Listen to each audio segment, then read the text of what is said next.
So hello guys, कैसे हो आप सभी लोग। आशा करता हूँ बढ़िया होगे। आप सभी का स्वागत है हमारे channel twin flame channel message में। तो जिस किसी ने अभी सब्सक्राइब नहीं किया, चैनल को कर लीजिए सब्सक्राइब और बेल को ऑल पे लगा दो ना, ताकि कोई भी नोटिफिकेशन मिस ना हो। सो गाइस, आज की करंट एनर्जी डीएम और डीएफ की, तो ये एनर्जी वाइस वर्सा है। तो अपने हिसाब से देख लीजिएगा कि किससे ये एनर्जी रेजोनेट हो रही है। सबसे पहले एनर्जी आती है कि आप लोगों की बॉडी में से काफ़ी सारे जो हिडन बॉन्ड्स थे, जो कि आपकी बिलीफ सिस्टम की वजह से बने हुए थे, जितने भी आपके टफ सिचुएशंस में बॉन्ड्स बने थे और जितनी भी एनर्जीज आपके अंदर बनी थी जो कि नेगेटिव थी, उसको क्लियर किया जा रहा है। डीएनए क्लिनजिंग कह सकते हैं, बट ये डीएनए क्लिनजिंग है नहीं है। इसी तरीके से एक और क्लिनजिंग होती है, बॉडी डिटॉक्स एनर्जीज होती हैं इसमें। यहाँ पे अचानक से आप लोगों की बॉडी में आपको कलर चेंज देखने के लिए मिल सकता है, या फिर आपके डीएम के अंदर भी हो सकती हैं ये एनर्जीज। तो पहले ही बोला था कि आप लोग देख लीजिएगा कि किसके साथ ये एनर्जी रेजोनेट हो रही है। बाकी का ग्लो बहुत ज़्यादा आ रहा है, फेस पे हो सकता है, बॉडी पे हो सकता है, और अचानक से काफ़ी ज़्यादा आपके अंदर पॉजिटिविटी आ गई है, क्योंकि डिटॉक्स हो रही है, एनर्जीज बाहर निकल रही हैं। जितनी ज़्यादा एनर्जीज बाहर निकलेंगी उतना ज़्यादा ही आपके लिए बेनिफिट है। जो कि नेगेटिव एनर्जीज हैं, आपके बिलीफ सिस्टम, आपके गंदे पैटर्न्स जो बने हुए थे, वो सब डिटॉक्स हो रहे हैं। तो वाटर इनटेक बढ़ा दीजिए, जितना ज़्यादा हो सकता है उतना ज़्यादा वाटर इनटेक रखिए। प्लस यहाँ पे बैक में पेन हो सकता है आपके, या फिर हट भी सकता है, दोनों कंडीशंस बन रही हैं। क्योंकि दरअसल क्या होता है कि जब हमारी बॉडी में से एनर्जी डिटॉक्स होती है, तो कभी कभार हमारे बॉडी में कुछ पेन होता है, कुछ एलर्जीज क्रिएट हो जाती हैं। तो वो हो भी सकती हैं, या फिर हो सकता है कि डिटॉक्स होने की वजह से वो एनर्जीज आपसे नहीं बन रही हैं, वो एलर्जीज नहीं बन रही हैं, वो पेन नहीं हो रहा है। क्योंकि हर किसी की बॉडी अलग होती है और हर किसी का अलग अलग नेचर होता है, तो अपने हिसाब से देख लीजिएगा। बाकी का हेडेक हो सकता है, थ्रोट चक्र में प्रॉब्लम हो सकती है, और अगर आप काफ़ी दिनों से सोच रहे थे कि सेक्सुअल एनर्जी आपको हिट नहीं कर रही है, तो अब वो हिट करने लगी होगी, क्योंकि डिटॉक्स हो रही है एनर्जीज, सारी नेगेटिविटी बाहर निकल रही है। और जब नेगेटिविटी बाहर निकलती है तो आपको काफ़ी ज़्यादा अंदर से अकेलापन, काफ़ी ज़्यादा पॉजिटिविटी, काफ़ी ज़्यादा आपको लगता है कि हाँ मैं सही डायरेक्शन पे चल रहा हूँ, क्लियरिटी आ जाती है। और जब आपको क्लियरिटी आती है तो आपको बहुत ही ज़्यादा इंडिकेशंस आने लगते हैं, डिवाइन के साथ ज़्यादा मिल जाते हो, और इंट्यूशंस पावर्स हाई हो जाती हैं। यहाँ पे आपकी बॉडी में अलग अलग चेंजेस देखने के लिए मिलेंगे आपको। काफ़ी सारे चेंजेस हैं जो मैंने बता दिए हैं। बाकी एनर्जीज़ के ऊपर चलते हैं। यहाँ पे डीएफ अपनी एनर्जीज़ को सरेंडर करने की कोशिश कर रही हैं। जो डीएफ अभी 5D से 7D की तरफ आई हैं वो भी, और जो 7D से 8D या 9D की तरफ बढ़ रही हैं, जिनने अपनी हाई फ्रिक्वेंसी कर ली है, जिन्होंने अपने ऑरा पे काम किया है, जिन्होंने अपने चक्रास पे काम किया है, जिन्होंने अपने नेचर पे काम किया है, वो भी सरेंडर ही कर रही हैं। एनर्जी सरेंडर होने के बाद डीएम का जो हीलिंग पावर है वो काफ़ी ज़्यादा अपग्रेड हो गया है, बढ़ गया है। तो यहाँ पे डीएम के भी अंदर से डिटॉक्स हो रही हैं एनर्जीज, जो नेगेटिव एनर्जीज थी। लाइक सपोज उनके अंदर फियर इश्यूज थे, तो फियर इश्यूज खत्म हो रहे हैं। और आपके अंदर भी फियर इश्यूज थे, तो आपके अंदर से भी फियर इश्यूज खत्म हो रहे हैं, बिकॉज आप लोग यहाँ पे मिरर कर रहे हो। साथ ही डीएम और डीएफ दोनों ही एक दूसरे की हिडन एनर्जीज को बाहर निकाल कर उनसे काम करवा रहे हैं। यानी कि मान के चलिए कि आपके डीएम सोसाइटी फियर इश्यूज से डरते थे, वो खत्म हो रहा है धीरे धीरे।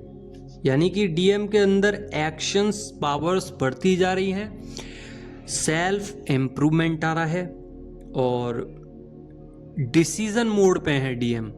यहाँ पे जितनी भी फियर इश्यूज थे उसको डीएफ बाहर निकाल रही हैं, और अगर डीएफ के अंदर थे तो डीएम बाहर निकाल रहे हैं, क्योंकि यहाँ पे मिरर एनर्जीज बन रही हैं। साथ ही डीएम और आप एक दूसरे की एनर्जीज को बैलेंस कर रहे हो नोइंगली एंड अननोइंगली वे में।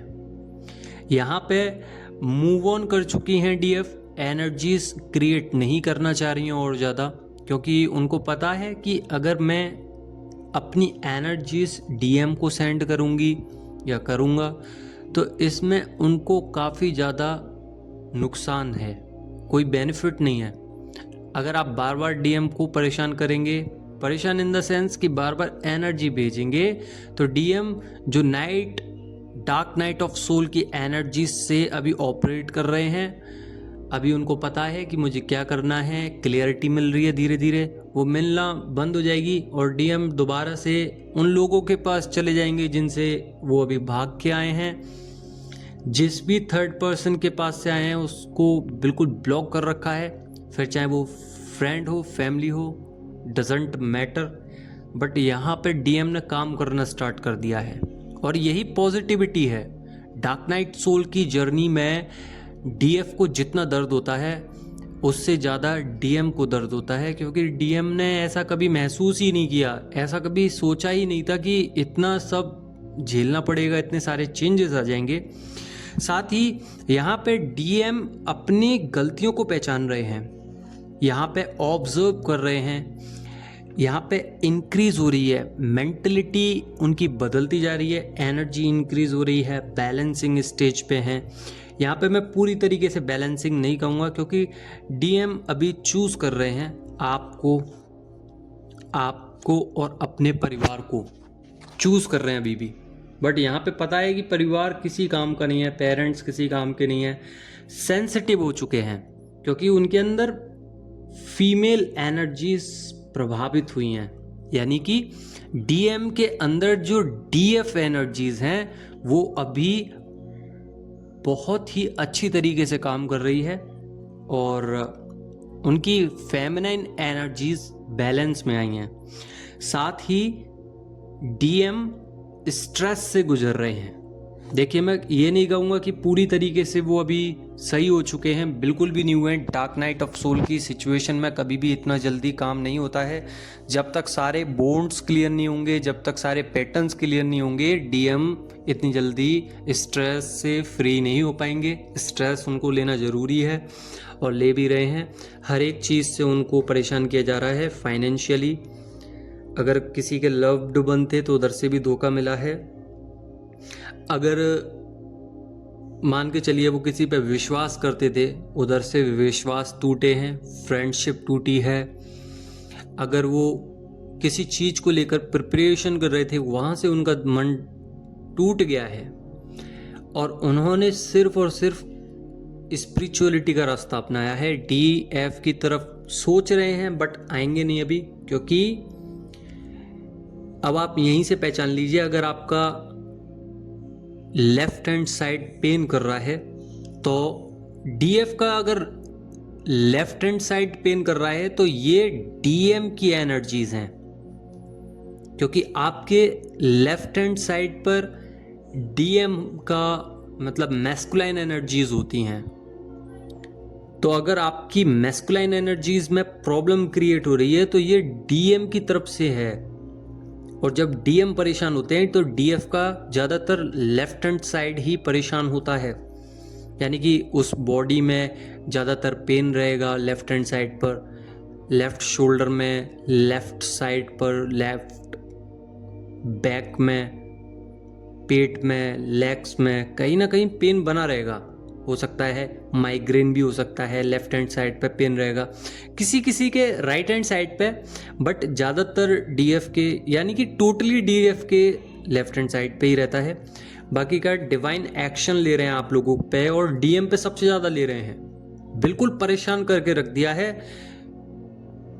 नाइट में डीएफ की बॉडी बहुत ज़्यादा पेन करती होगी, बहुत अजीब सा बेचैनी होती होगी, क्योंकि डीएम एक्शन मूवमेंट में है और एक्शन भी ले नहीं पा रहे हैं। मान के चलिए आपको कुछ पसंद है और आपने कोई चीज़ सोची और आपको वही फील होने लगी, आपको उसकी क्रेविंग होने लगी, बट वो मिल नहीं पा रही है बिकॉज आप पे मनी नहीं है। सेम ऐसा ही डीएम के पास है। डीएम के पास वो एनर्जी नहीं है बट वो फील कर पा रहे हैं, क्रेविंग हो रही है, चेस कर रहे हैं आपको, बट वो एनर्जीज नहीं है, वो मूवमेंट नहीं है, वो डिवाइन गाइडेंस पार्ट नहीं आ रहा है जिसकी वजह से वो आप तक पहुंच सके। सेम ऐसा ही सिचुएशन बन रही है डीएम के साथ जैसी आप लोगों को मैंने बताई। बाकी का डीएम एक्शन मूवमेंट में तो है बट एक्शन नहीं ले पा रहे, साथ ही बॉडी में से क्लिनजिंग चल रही है और एक लूप ब्रेक हुआ है अभी फ़िलहाल में ही, आज के दिन ही एक लूप ब्रेक हुआ है जिसमें अगर आपके डीएम स्टबर्न थे, उनकी स्टबर्न ब्रेक हुई है, यानी कि जिद्दी ज़्यादा थे तो इधर जिद टूटी है और ये उनके करीबियों ने तोड़ी है। उनके जितने भी पार्टनर थे या पेरेंट्स थे या फैमिली थी या कोई भी था XYZ, उन्होंने उनका विश्वास तोड़ा है और जितनी भी उनके अंदर चिंताएं थी उनको बढ़ा दी हैं, उनका ब्लड प्रेशर हाई कर दिया है, उनके अंदर टेंशन्स क्रिएट कर रहे हैं और अगर वो ज़्यादा ही स्टबर्न थे तो वहाँ से भी वो ब्रेक डाउन हुए हैं। यहाँ पे डीएम बहुत ही ज़्यादा क्राइंग एनर्जीज में है, बॉडी में काफ़ी ज़्यादा उनके सेंसेशंस हो रही हैं, एलर्जीज हो रही हैं, वाइब्रेशंस आ रहे हैं जैसे आपके साथ आते थे जब आप सेपरेशन फेस में थे। बबल पॉइंट के बाद जब आप सेपरेशन फेस में गए थे तब आपको जैसे जैसे फील होता था, सिंक्रोनिसिटीज़ होती थी, फेदर्स दिखाई देते थे, बर्ड्स, कलर्स, आपकी बॉडी में सेंसेशंस होती थी, हार्ट चक्र बिल्कुल ब्लॉक्ड रहता था, रोते रहते थे, कुछ समझ में नहीं आता था, डीएम के अलावा कुछ भी नहीं दिखता था, अपने करियर में फोकस नहीं हो पाते थे, अपने गोल्स नहीं देख पाते थे, अपने पेरेंट्स, अपनी फैमिली कुछ भी नहीं देख पा रहे थे। यहाँ तक कि आपने अपनी भी परवाह नहीं करी, अपने शरीर को भी नहीं देखा, अपने डिवाइन को भी नहीं देखा, बस डिवाइन को इसलिए देखते थे, एक चाह थी कि बस डीएम मिल जाए, एक ही मैनिफेस्टेशन, एक ही अफर्मेशंस, और ये सालों तक होता रहा। आपने अपने शरीर पे ध्यान भी नहीं दिया कि बॉडी में क्या चल रहा है, क्या हो रहा है, बस जो हुआ होता रहा। सेम डीएम के साथ ऐसा ही हो रहा है, वो एक्शन नहीं ले पा रहे, क्रेविंग्स हैं, एक्शन नहीं ले पा रहे क्योंकि वो एनर्जीज नहीं बन रही हैं, क्योंकि डीएम बहुत हाई लेवल की फ्रिक्वेंसी पे पहुंच चुकी हैं। अब डीएम को जब आना पड़ेगा उसी फ्रिक्वेंसी पे तो टाइम लगेगा। मान के चलिए कि आपको डिवाइन से मिलना है और आपने अपनी एनर्जीज इतनी बढ़ा दी हैं कि डिवाइन को खुद नीचे उतर के आना पड़ रहा है, तो इसका मतलब है कि आपकी डिवाइन से कनेक्टिविटी बढ़ चुकी है, आप हर समय डिवाइन को देख रहे हैं। तो जब आपने अपनी एनर्जीज को डिवाइन लेवल पर बढ़ा दिया तब जाके भगवान आपसे मिलने आए हैं। वो फिजिकली भी दिखाई दे रहे हैं, वो एनर्जेटिकली भी दिखाई दे रहे हैं, वो टेलीपैथिक में भी दिखाई दे रहे हैं, हर जगह वही दिखाई दे रहे हैं। सेम उसी तरीके से डीएम को अपना काम करना है और डीएम भी आपको देख पाएंगे उसी तरीके से जिस तरीके से आप डिवाइन को देखते हैं। तो यहाँ पे समझाने के बहुत तरीके हैं, आप जिस तरीके से समझे हैं लाइक ज़रूर कर देना। बाकी का वीडियो कल लाऊंगा मैं, और अगर आपको समझ में आया हो तो कमेंट कर दो ना, ताकि मुझे भी लगे कि हाँ मैं कुछ समझा पाया हूँ। और अपने चैनल को आप लाइक कर लीजिए, सब्सक्राइब कर लीजिए ताकि और वीडियोस आती रहें और आप लोगों को गाइडेंस मिलती रहे। बस धन्यवाद।